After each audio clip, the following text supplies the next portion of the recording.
Beleza. Então, novamente, estamos fazendo a diferenciação de uma programação estruturada com a programação orientada a objetos. É uma introdução bem nível raso mesmo, para vocês entenderem o conceito e depois a gente aplicar a parte prática com código. A programação estruturada, ela é um conceito bem mais antigo, né?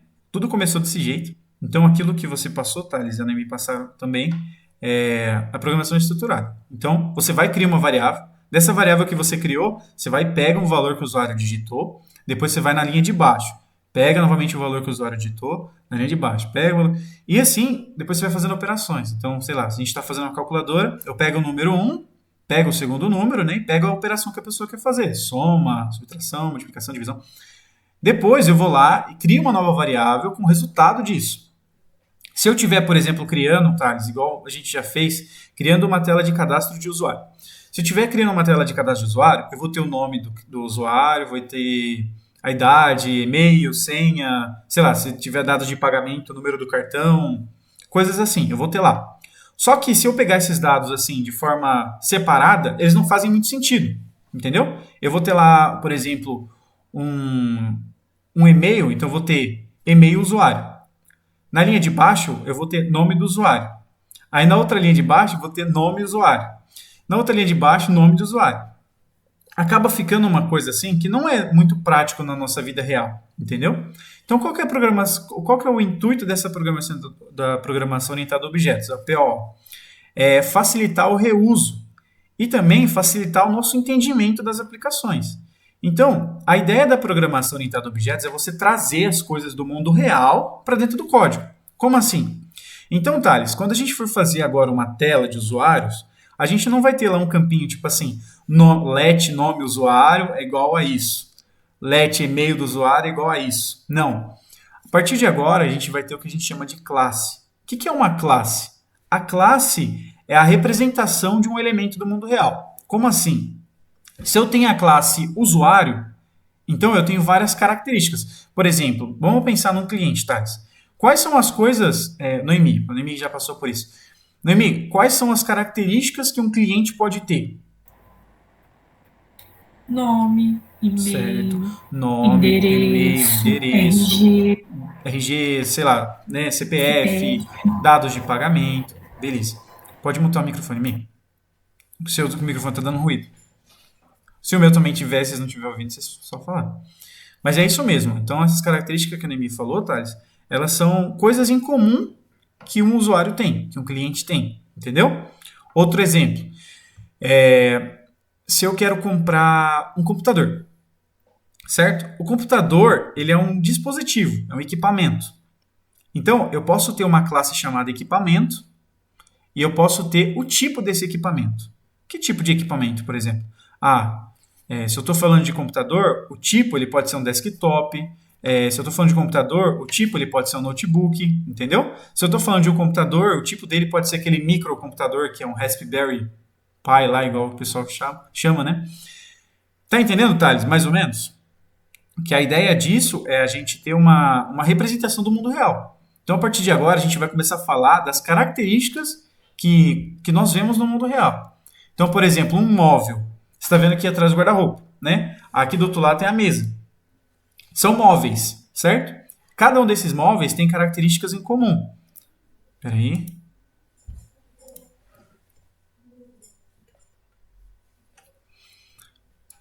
Cada um desses móveis tem características em comum. Então, por exemplo, a mesa ela tem uma largura, a mesa tem uma altura, o guarda-roupa ele tem uma largura, o guarda-roupa também tem uma altura, os móveis têm cores. Então, tudo isso, Thales, a gente pode trazer para a programação orientada a objetos. Entendeu? Deixa eu só trazer uma cadeira, só um minuto.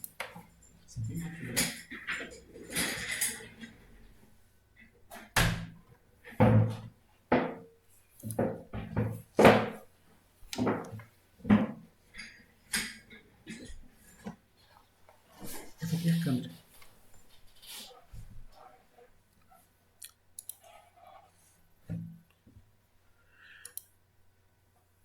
Então, na prática, é a gente trazer isso para um código. Fica muito mais claro para a gente entender, para programar, para fazer manutenção, se a gente entende a estrutura de alguma coisa. Então, não fica claro, tipo assim, para você entender que um móvel tem uma largura, tem uma altura, tem uma cor, né? Se o móvel, por exemplo, ele é um guarda-roupa, quantas portas ele tem, quantas gavetas ele tem. Entendeu, Thales, mais ou menos o que eu estou falando? Objetivo? Sim, tá dando pra entender sim. Seu microfone está muito baixo. Tá dando pra entender sim. Oi? Tá dando pra entender sim. Tá dando para entender? Então, agora a gente vai trazer isso de uma forma ainda mais prática. Eu vou compartilhar a tela e a gente faz um desenho aqui para elucidar um pouco mais o que eu estou dizendo. Espera só um minuto.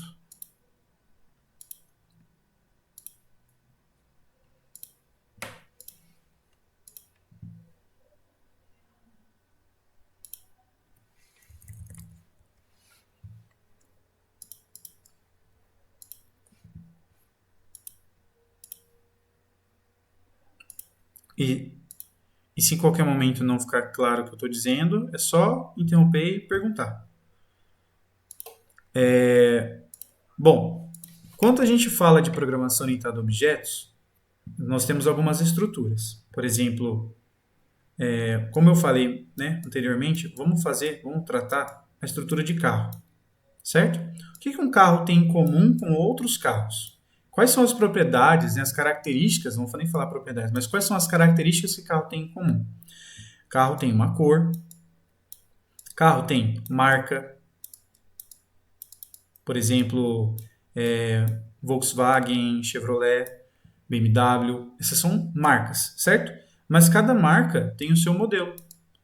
Então isso também é uma característica do carro. Então, por exemplo, nós temos o Volkswagen e aqui, por exemplo, nós temos Gol.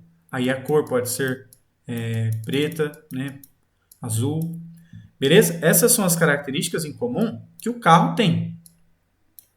Digamos que eu esteja criando agora um software para controle de uma concessionária, certo? Se eu estou criando um software para controle de uma concessionária, eu vou usar essa lógica para entender que eu preciso cadastrar um carro. Então agora vamos para aquilo que a gente já fez. Eu preciso agora fazer o cadastro de um carro, beleza? Vamos fazer o cadastro de um carro.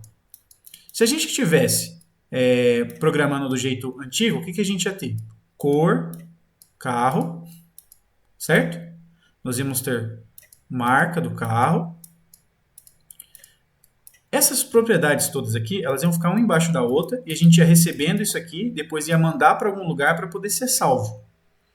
Quando a gente trata de programação orientada a objetos, isso faz muito mais sentido, porque o carro ele passa, vamos dizer assim, ele passa a ter uma vida aqui dentro. Então, quando a gente for criar alguma coisa do carro, a gente vai poder acessar as propriedades dele, acessar as características dele, para saber, ó, esse carro que eu acabei de criar aqui, ele tem um modelo Gol. O carro que o Thales está criando do outro lado é um Volkswagen, mas não é um Gol, é um Polo, por exemplo, certo? Que é um outro modelo de uma mesma marca. Não temos só esse exemplo de programação orientada a objetos. Esse aqui é uma estrutura, certo? Vamos agora tratar da estrutura que eu acabei de falar agora há pouco. Móvel. Um móvel ele tem características em comum com outros móveis. Eu acabei de falar algumas delas: altura, largura. Aqui embaixo também, da mesma forma, nós temos cor, né? Cor ou cores, porque um móvel ele pode ter mais de uma cor. Então, vocês estão vendo que quando a gente fala de programação orientada a objetos, a gente quer trazer elementos do mundo real, isso aqui são elementos do mundo real, para dentro do código. Beleza? Noemi, dá um outro exemplo para mim de possível estrutura assim da vida real, igual móvel, carro. Imóvel, Hum? casa. Casa, apartamento. Legal, bacana, Tem ó. animal Então, também. vamos pensar um pouquinho. O imóvel, que a Noemi acabou de falar. Nós temos algumas características em comum de um imóvel. Agora, Thales, dá um gritão aí, que o seu microfone tá meio zoado, mas dá um gritão e fala para mim, o que um imóvel tem? Um imóvel é uma casa, um apartamento. O que isso tem em comum, sabe? O meu imóvel tem, o seu imóvel tem. Fala para mim, pode ser qualquer característica. É, deixa eu pensar. E, mano, Parede, né? O imóvel tem uma parede. Imóvel não tem parede? É isso que você falou? Sim. Isso, o imóvel tem parede. Muito bom. Mas nós temos que falar, tipo assim, são características que a gente pode mudar. Por exemplo, quando eu dei o exemplo aqui do carro, nós temos a cor. A cor ela pode variar, certo? O carro ele sempre vai ter lataria. Então eu não vou colocar aqui lataria, porque eu não consigo mudar o valor da lataria. A lataria simplesmente existe. Quando se trata de imóvel, a parede ela simplesmente ela existe. Mas nós temos algumas coisas no imóvel que pode variar. Concorda comigo? Por exemplo, a metragem da casa, a metragem do imóvel. Então vou colocar aqui, a metragem é uma coisa que pode variar. Por exemplo, a casa do seu pai, Thales, é uma casa grande, é um terreno inteiro, né? São 250 metros quadrados aí, certo?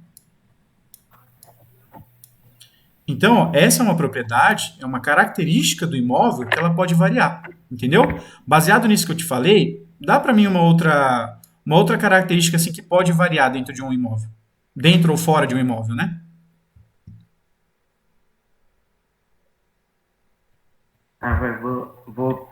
Tipo, o piso do imóvel? Isso, pode ser. Ó, quando se fala de piso, a gente tem vários tipos de piso. É isso que você está querendo dizer, né? Tem piso laminado, por exemplo, tem se o piso é de madeira, tem a cor do piso. É isso que você está falando? É. Ah, beleza. Então a gente pode deixar isso aqui um pouquinho mais específico. Porque você viu que quando eu falei piso, a gente está falando até da cor do piso. Então nós temos cor, nós temos textura no piso. Então agora, ao invés da gente ter uma característica que fala tudo isso, a gente pode deixar isso um pouquinho mais específico. Então eu vou passar uma risca aqui para a gente não pensar nisso. E vamos criar um aqui embaixo só da cor do piso. Que tal? Então, ó, você falou um legal. Vamos refinar isso que você disse. Ó. A cor do piso, ela é uma coisa que pode variar e ela vai ter um valor só. Quando eu falo um valor só, tipo assim, ou ela é branca, certo? Ou ela é preta. Não sei quem tem cor de piso preta, né? Mas ela é bege. Tá vendo? Aí eu posso ter várias texturas de piso. Eu não entendo nada disso, né? Pode ser que eu esteja falando uma besteira nervosa aqui, mas acredito que haja assim textura de piso. Então nós temos textura do piso.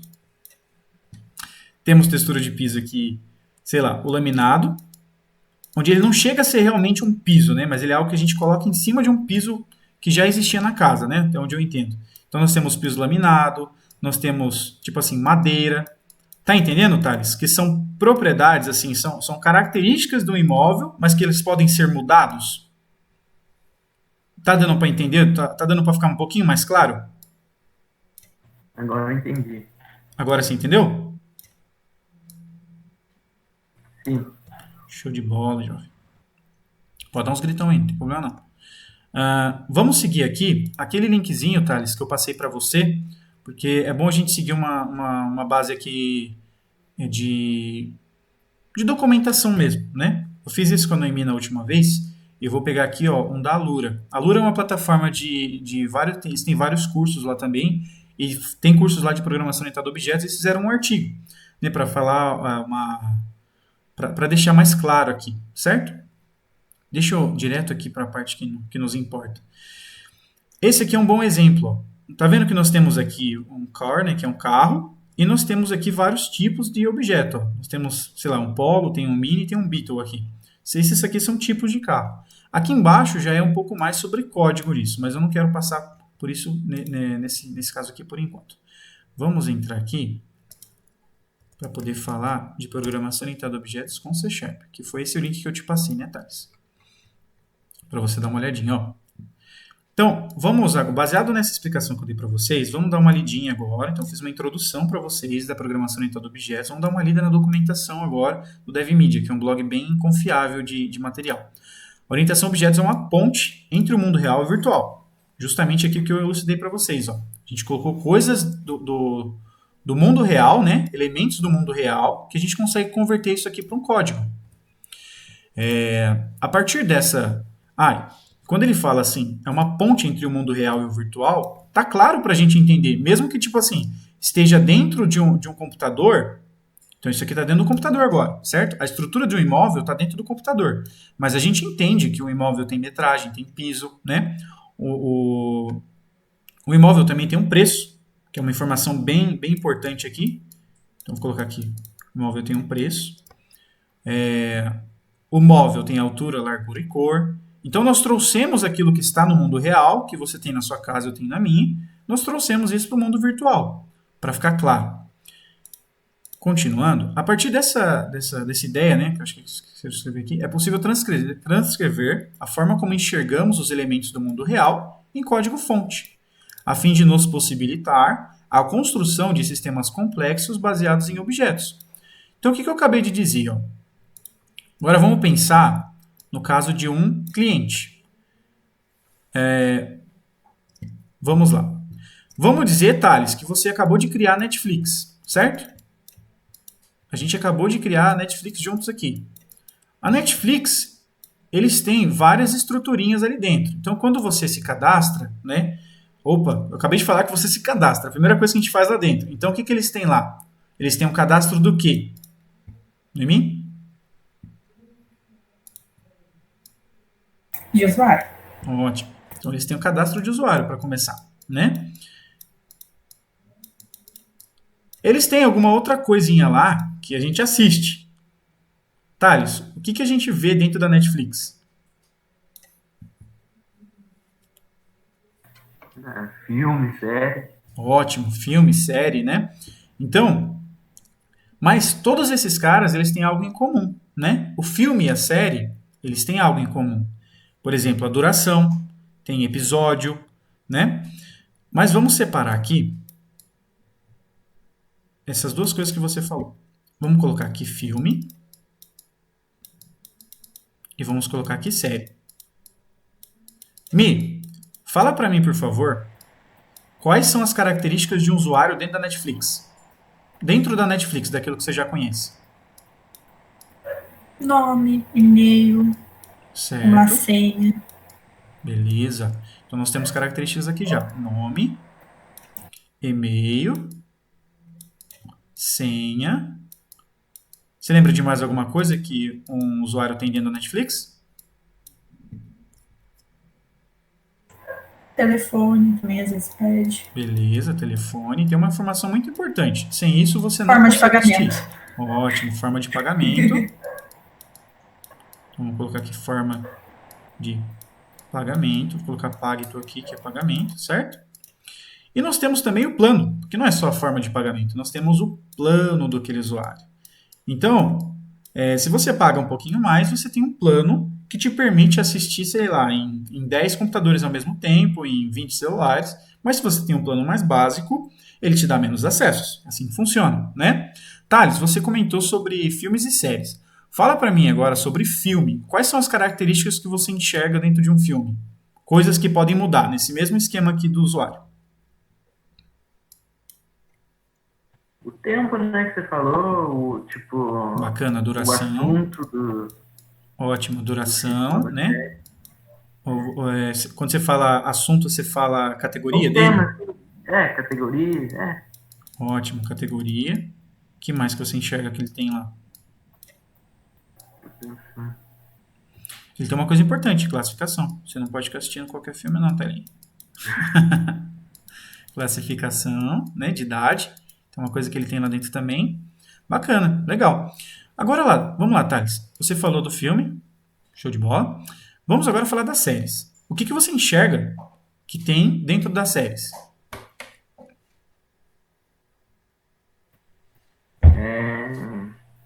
Tem quase a mesma coisa que o filme, mas eu acho que o que mais muda que são mais episódios, assim, né? Quantidade de episódios.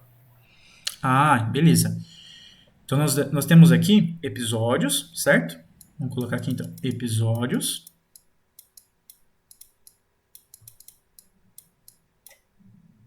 O que mais que tem dentro da série? Quando envolve episódio? Aí você falou que tem a mesma coisa aqui, né? Então nós temos aqui categoria também, certo? E nós temos também a classificação, concorda?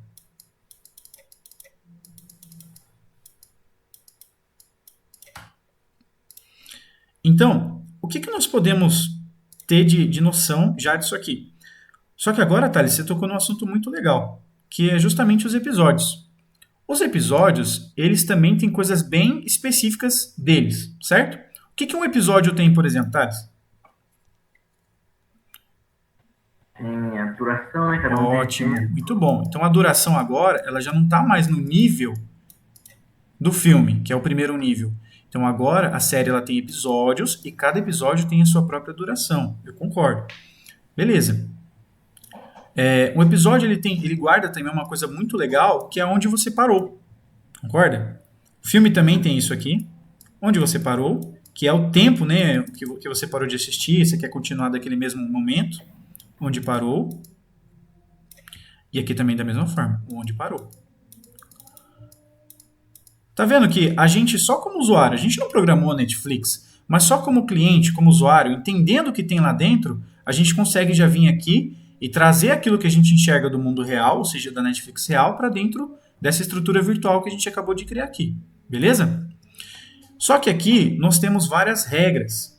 Né? Que tipo de regra, por exemplo? Essa que eu expliquei do plano. Então, dentro de um plano, a gente pode ter, sei lá, o básico, que eu vou chamar de B, o médio, certo? E o premium. Premium. Vou colocar aqui médio. E o basic. Cada um desses planos, ele permite ao cliente ter algumas regalias. Mas ele também faz com que o cliente tenha algumas restrições. Beleza? Então, por exemplo, se você é um cliente básico e você está tentando logar com esse seu usuário aqui, então você está tentando colocar o e-mail e senha em, sei lá, 4 celulares, ele vai dizer para você o quê? Então o sistema ele vai checar que a sua forma de pagamento está certa, que você pagou a última vez, porém que você tem um plano básico. Se você tem um plano básico, você não pode logar em 4 celulares diferentes. Então, o que ele fala para você? Por favor, atualize seu plano. Isso tudo a gente consegue controlar. Eu acabei de falar para vocês uma regra de negócio que tem dentro da Netflix, só com essa estruturinha aqui, certo? Bacana. Continuando aqui o que eles falaram, então a gente acabou de fazer justamente o que eles disseram aqui, nos possibilita a construção de sistemas complexos. A Netflix é um sistema complexo, porém baseado em objetos. Beleza? O primeiro passo para se utilizar o paradigma de orientação a objetos é perceber o universo em que você deseja trabalhar. Uma vez que possuímos essa informação, é necessário descrever a estrutura desses elementos, ou seja, quais são as características mais marcantes destes para o desenvolvimento do sistema proposto. Justamente o que nós fizemos, né? Então nós já entendemos o universo. Quando a gente fala de universo, que universo que eu estou falando? Estou falando do universo da Netflix. Aqui, por exemplo, eu estou falando de um sistema para controle de veículos, uma concessionária. Aqui eu estou falando de um sistema imobiliário, beleza? Aqui eu estou falando de uma loja de imóveis, de equipamentos, por exemplo. Então eu já entendi o universo e depois eu tenho que descrever a estrutura desses elementos. Quais as características mais marcantes que vocês me ajudaram, né? Aqui embaixo eles têm alguns exemplos que nós mesmos já usamos. Vejamos como descrever o objeto pessoa. As perguntas a serem feitas são: o que é uma pessoa? Quais são as características de uma pessoa? Como uma pessoa se comporta? Após responder esse questionário, teremos condições de modelar o objeto da forma como queremos. Vamos responder, Então eles mesmos já deram a resposta aqui. O que é uma pessoa? A pessoa é um ser do mundo real que interage com toda a natureza. Isso somos nós. Quais são as características de uma pessoa? A gente falou aquela hora ali, a Noemi ajudou, quando a gente fala de cliente, né, de usuário. Mas quando a gente fala de uma pessoa, o que ela tem? Nome, olhos, boca, braços, pernas, cabelo, justamente CPF, RG, certo? E como é que uma pessoa se comporta? Quais são as ações que ela faz? Uma pessoa pode correr, pode andar, falar, pular, comer, ir no banheiro. Então essas são ações que uma pessoa pode ter, beleza? Vamos pensar um pouquinho aqui nisso que a gente já falou. Thales, me dá uma dica aqui.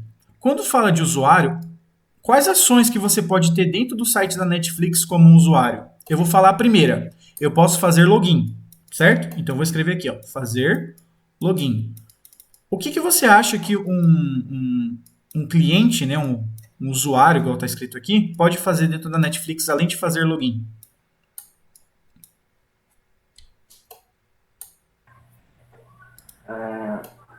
Ele pode sair da conta dele também? Beleza. Então ele pode fazer também o logout. Bacana. Então ele pode fazer login, pode fazer logout. Noemi, ajuda a gente. O que mais que ele pode fazer dentro do universo da Netflix? Pesquisa de filme. Ótimo, ele pode pesquisar filme. Muito bom. Que é uma coisa muito importante que ele faz depois de pesquisar o filme. O que é, Thales? O que o cliente pode fazer? Assistir. Ótimo, pode apertar o play lá, assistir um filme. Beleza. Então ele pode assistir o filme, ele pode parar o filme, certo? Ele pode marcar que gostou, que não gostou. Então ele pode fazer também uma classificação. Isso é uma coisa que a gente faz lá dentro da Netflix. Então ele pode também classificar. Essas são as ações, ou seja, isso aqui já não fazem parte mais das características de um usuário. Isso aqui já faz parte dos comportamentos. Eu vou escrever aqui, ó. Comportamentos de um usuário dentro do universo da Netflix. Você na vida real aí, Thales, você como uma pessoa, você não faz login na vida real, entendeu? Não faz logout, você não pesquisa. Aí, acordei de manhã, fiz uma pesquisa aqui no ar. Você não faz isso. Então, dentro do universo da Netflix, você faz isso. Agora, dentro do universo da vida real, que é justamente aquilo que eles colocaram aqui, uma pessoa pode correr, andar, falar, pular, comer e etc. Tranquilo? Até aqui, pessoal? Tranquilinho. Thales? Tranquilo, né? De boa. Legal. Então, eles colocaram uma nota aqui. Ó. Os objetos a serem implementados no sistema devem obedecer às regras de negócio solicitadas pelo cliente. Thales, lembrando aquele dia que o Matheus pediu para a gente criar um sistema que fizesse um cálculo para ele, você lembra disso? Ele, naquele momento, era o cliente. Então, a gente tem que obedecer às regras que ele impõe para a gente. Ó, o meu cálculo tem que ser feito disso, é assim que eu tenho que pegar essa informação, beleza? O analista, então, nós devemos perceber a partir da explicação do usuário o que realmente é necessário e perceber a responsabilidade dos objetos que os objetos terão. Noemi, isso que foi o que você fez recentemente naquele sistema que você estava criando, beleza? Onde o pai era o cliente e ele estava pedindo as coisas, explicando para você as necessidades. Tranquilo? Tranquilinho. Beleza. Deixa eu ver aqui. Agora que já possuímos as informações do que realmente representa um objeto do tipo pessoa, que foi o que nós fizemos ali, precisamos passar esse conhecimento utilizando uma linguagem de programação. É claro que qualquer linguagem que se utilize da orientação a objetos, nesse artigo será exemplificado com C#, que é justamente a linguagem que eu programo, tá? E que eu acho muito didática para explicar para vocês o que seria essa programação orientada a objetos dentro de um código. Tem uma outra nota aqui, ó. O suporte à orientação a objetos está em muitas linguagens. No entanto, a sintaxe, as funções, blá blá blá. Nós temos muitas linguagens de programação. A maioria delas já contempla orientação a objetos, mas nem todas contemplam. O C#, que é uma das linguagens mais usadas atualmente, Java também e tal, essas são linguagens que a gente chama de fortemente tipadas e que dão para a gente recursos para a gente usar a programação orientada a objetos. Tá bom? Principais conceitos de orientação a objetos. Aqui, ó, eles já estão explicando um pouquinho mais. Ó. Projetamos o nosso elemento do mundo real, que foi o que nós fizemos ali, com vários exemplos. Agora, como iremos traduzir isso para o código-fonte? E claro, eles estão falando assim sobre compreender o que nós fizemos até agora. Então, nós descrevemos a estrutura, descrevemos as características e descrevemos um comportamento. Beleza? No nosso caso aqui, nós fizemos a mesma coisa. Nós falamos sobre a estrutura do carro, de um imóvel e do móvel, colocamos as características. O que nós não fizemos nesse caso aqui eram os comportamentos, tá? Porque nesse caso aqui, nós não tínhamos um comportamento, porque a gente está tratando de um universo bem separado aqui. Um carro sozinho, né? O que ele vai fazer? O carro sozinho ele não anda. A não ser, claro, que ele seja um carro autônomo, né? Mas normalmente um carro não anda sozinho. O Ninho que eu tenho não anda sozinho. Mas eu posso fazer o carro andar, entendeu? Se eu, usuário, cliente, sou colocado dentro do carro, motorista, né? Naquele momento, se a gente cria aqui, por exemplo, uma outra classe chamada motorista, aí sim, o que o motorista pode fazer? O motorista pode dirigir, certo? Aí é o momento em que o motorista se comunica com o carro para poder fazer a direção. Beleza? Vocês estão conseguindo compreender um pouquinho mais? Aí agora, qual que é o exercício que eu aconselho vocês a fazerem? Sempre dá uma olhada, dá uma olhada em volta de você e tenta analisar assim, ó. Poxa vida, eu estou sentado numa cadeira. O que que é uma cadeira? O que que ela tem em comum? Ah, uma cadeira tem uma altura, tem a quantidade de pezinhos aqui, tem o peso que ela suporta. Se o Gabriel sentar na cadeira que eu estou aqui, o Gabriel vai cair, porque o Gabriel é uma baleia.